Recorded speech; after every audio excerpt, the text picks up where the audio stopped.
this place? Somewhere long forgotten by everyone. It used to be a grand building. Now it's nothing more than a pile of rubble. No one comes here anymore, nor does anyone care about what once happened here. Although, this place does have something to do with the story I'm about to tell you. It was before I became a harbinger, and before Linny and the others joined the House of the Hearth. Due to certain events, I first killed Knave and then her mother. And this is where it all happened. You were the one that killed Knave? Patience now. Allow me to explain Clairvy's side of the story first. I'll start from the beginning. Knave was 6 years old when she was brought by her mother, Crucibina, to live in the House of the Hearth. From the outside, it seemed like a fairy tale. A thriving family made up of kind adults and friendly children. Crucibina was the Knave at that time, and the House of the Hearth was under her control. She was Clairvy's mother by blood, but she was also the mother to all the children in the house. Knave was happy here, for a time. But she quickly realized that being part of this family wasn't a fairy tale at all. It was a kind of purgatory. Purgatory? Exactly. The House of the Hearth takes in war orphans from all over Teyvat. But as for how to raise them, that depends entirely on the person in charge. Crucibina came up with a novel idea. She would teach the children to fight, force them to duel each other, and then crown as the king of the house the child who proved themselves most worthy of inheriting her title. It's difficult to estimate the number of children who died or were maimed in the process. There's little I can say about the ones who died. The ones that emerged with permanent injuries, on the other hand, well, they still served a purpose. They would be handed over to the doctor to be experimented on, or sent away on dangerous missions. Nothing more than tools to be used and then discarded. So those were the experiments Knave was talking about. But what actually happened to her? You said that Knave was Crucibina's daughter, so if Knave tried to convince her to stop what she was doing, Crucibina probably would have listened, right? Despite being Clairvy's mother, Crucibina cared little for her daughter. She forced Knave to join the House of the Hearth only as a means to demonstrate her own impartiality as a mother, to prove that she treated all her children equally. Knave did try to convince her mother to change her ways, but it was to no avail. After her efforts failed, the only other option was to rise up and try to fight back. Unfortunately, the other children had already been thoroughly indoctrinated into the illusion of happiness Crucibina had created. Of course, there was one exception. Someone Clairvy's age who knew the truth about the House of the Hearth. Her name was Peruere. Wait, the friend that Knave mentioned? Friend, huh? I suppose we can call her that for now. Knave was a cheerful and passionate person with a tenacious spirit. Peruere, on the other hand, was rather cold-blooded. Her cold-blooded nature allowed her to see through Crucibina's facade.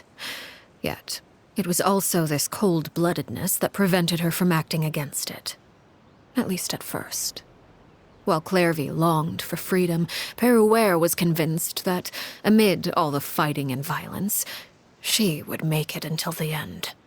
Despite their differences, the two became fast friends, united by their knowledge of the truth. Knave told Peruere that she hoped to create a real family, where no one would be killed or sacrificed. There may have been a certain naivete to her ideas, but Knave proved her determination many times over. She tried countless times to run away, ask for help, or expose the truth. But her efforts only earned her beating after beating. The only thing that kept her going was her strength of will. Even with her body racked with pain, she would still stand on her tiptoes and open the window at night. She and Peruere would look out at the moon together, a fierce longing for freedom shining in her eyes. But one day, that light simply vanished. Oh no. What happened? Her hopelessness resulted from a culmination of things. 10 years had passed. 10 years worth of failure after failure. She and Peruere weren't children anymore, but finding any chance to escape still seemed as hopeless as ever. It was during this time that Peruere suggested a new plan. If escaping was out of the question, why not take down the very person sitting on top of this throne of lies? Mother herself. Clairvy rejected that proposal. She claimed that, as a famous harbinger, Crucibina possessed an unimaginable amount of power.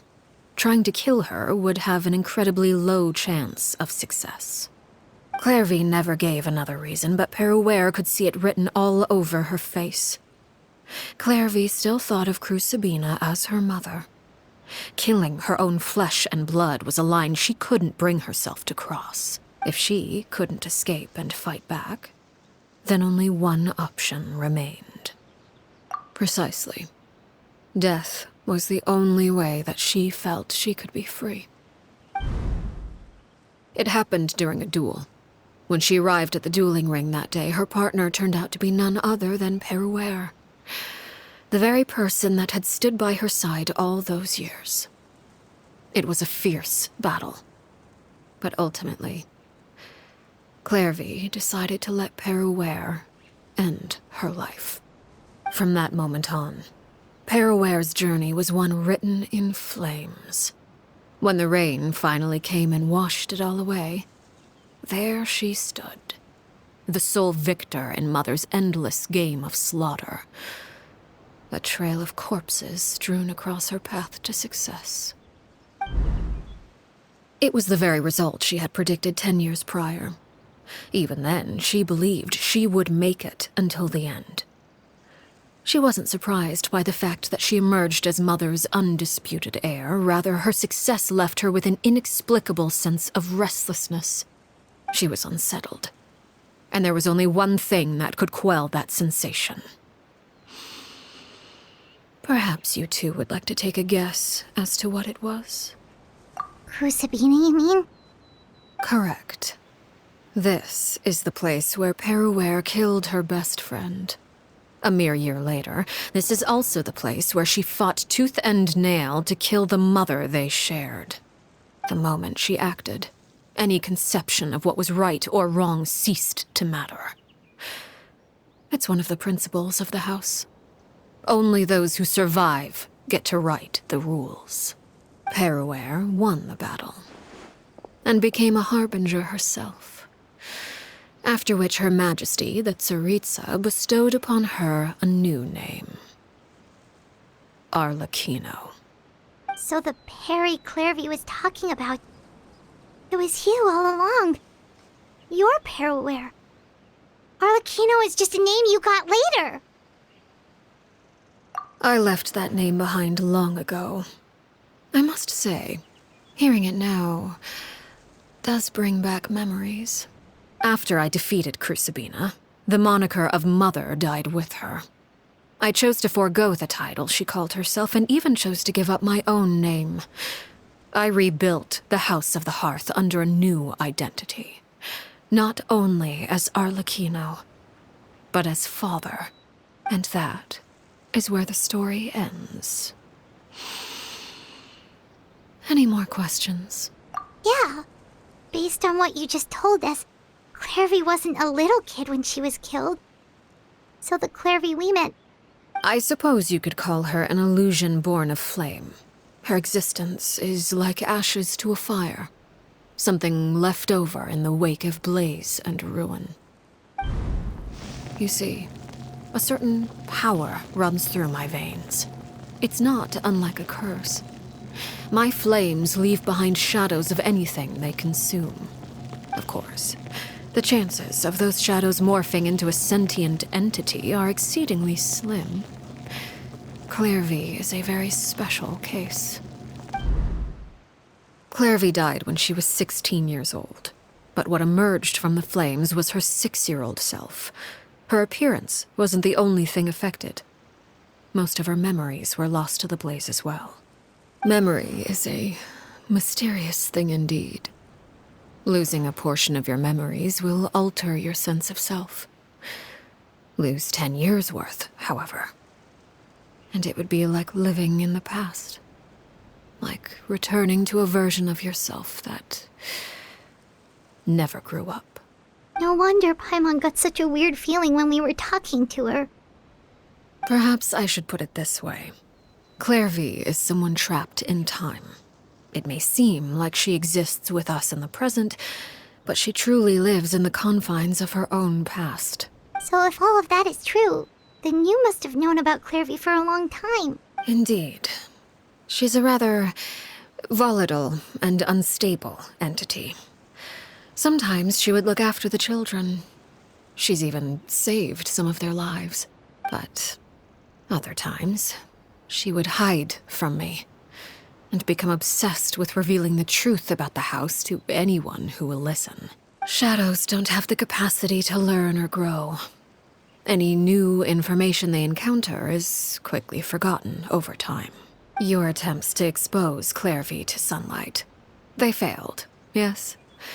The reason is actually quite simple.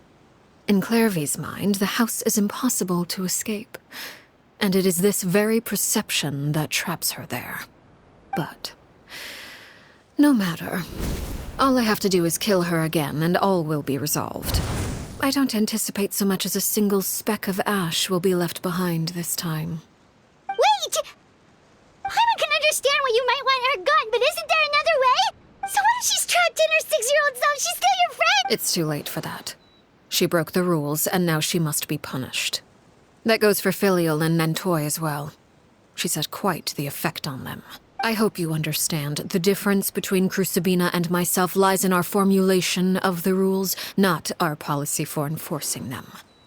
Upholding the rules without question is a trait we both share, because that is how a household should be run. Is this really what you want to do? Whatever could you mean? Don't you want to say a proper goodbye at least? Whether as a killer or as a father, there are two things that must be avoided at all costs: anger and sorrow. Anger makes you impulsive. Sorrow causes you to waver. Well, it appears it's about time to proceed. Before we arrived, I told some of my well-behaved children to bring our troublemakers here by nightfall. I do believe I've kept my end of the deal. I give your friends quite a bit more time. As for what happens now, we'll just have to wait and see.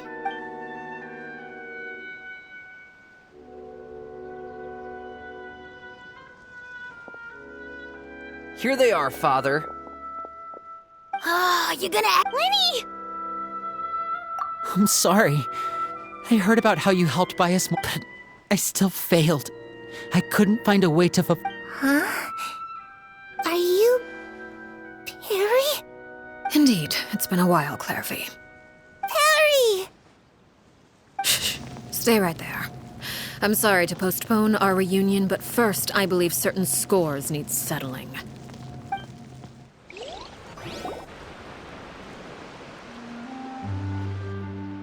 Father, let me explain. Out of my way. Father! You chose to conceal a threat to the house, and for that, you must be punished. Overall, however, I suppose your wrongdoing is hardly the most egregious of the bunch, so I'll deal with your punishments later. As for right now, the more pressing concerns are the traitors among us. By traitors? Do you mean us? Father, let me explain. We didn't mean to... Fultz, why don't you share what you heard? Yes, Father. Secret Midnight Meeting number 3. Participants, Filial, Nantoy, Sato, Toddy. Nantoy clearly said, if only Father wasn't the one who took us in. Sato added, I'm sick of this life. I just want to live as a normal person. Filial was the worst of them all. She called us crazies and said a bunch of mean things about Father. I did not! You're lying! Fultz is trying to frame us. It's not like I'm the only one who heard those things. After that, you and Toddy and a bunch of other people started talking about Clairvy. You were using all those things Clairvy brought up as an excuse to question Father. We're birds locked in a cage. The only way out is to destroy it. You little. You just want me gone, don't you? What did I ever do to you, huh? And you, Sheplo, have you forgotten who stood by your sickbed, watched over you, and changed your dressings? You're wrong, Filial. We don't want you to die. You're our family. Liar. You wouldn't be doing this if that were the case. So why? Why have you backed us into a corner? We all live in the House of the Hearth. You know the type of work we do, Filial. A single betrayal can cost dozens of us our lives. It's not like it's never happened before. That kind of thing is hard to forget. That's why the House of the Hearth cannot tolerate any form of betrayal. Ever since we came to Poisson, you've had 7 secret meetings. A lot of the things you talked about really crossed the line. You've been spying on us for half a month? Wait a second. Now that I think about it, the move to Poisson was just a way to make it easier to spy on us, wasn't it? Because we were all in one place. You've had this planned all along. Filial, Nantoy, I owe you both my life. I owe Clairvy too. If it weren't for all your help after I got poisoned, I wouldn't be standing here today. If this were any other situation, I would do anything to repay that kindness, even if it cost me my life. But rules are rules. Why? That's enough, Filial. We made a mistake, and we should own up to it. I'm sorry, Sheplo. Foltz. I'm sorry, Father. We accept our punishment. Chapleau, according to the rules of the House of the Hearth, how should these traitors be punished? All those who betray the house pay with their lives. And so it shall be.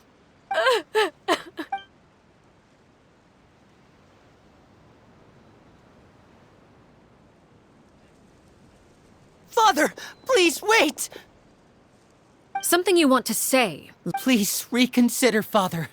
What Filial and the others did. Does it really count as betrayal? We all come from broken families. From the very first day we joined the House of the Hearth, we wanted nothing more than to make it a real home. But the truth is, none of us know what a real home should look like. I'm not saying I have all the answers. All I know is this. Killing Filial and the others may uphold the rules, but doing so will only bring us further away from being a real family than we've ever been. So please, Father, please reconsider. I agree with Linny. Father, please. Linny, you... I also agree with Linny. An order once given cannot be rescinded. However, given the extent of your determination, I suppose we shall have to go about this a different way. Draw your weapons and face me. Our weapons? Father, are you referring to a duel? Precisely. The rules of the house will not be altered. Traitors must be punished. However, resolving disputes with a duel is also one of our rules, one that also applies to me. Demonstrate a sufficient showing of strength, and I shall offer a concession. Wait. Beat Father in a duel? Impossible. Father is way too strong, even for Linny.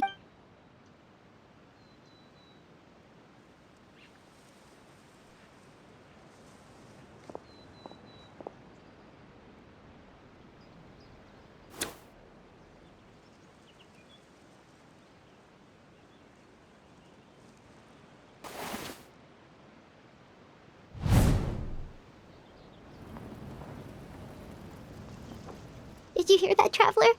Lenny and the others have to duel the Knave. If they lose, those people from the house are really gonna be executed. Don't you want to say a proper goodbye at least? Anger makes you impulsive. Sorrow causes you to waver.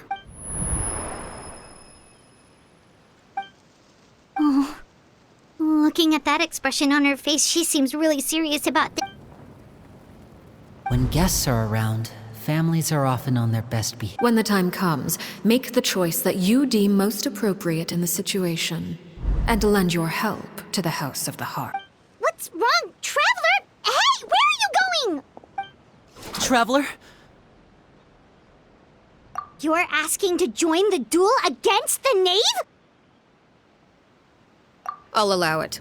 We do have a ready-made dueling ring at our disposal, after all. All I would advise is this. Keep a firm grasp on your weapon, and give it your all. Any less, and you may just lose your life.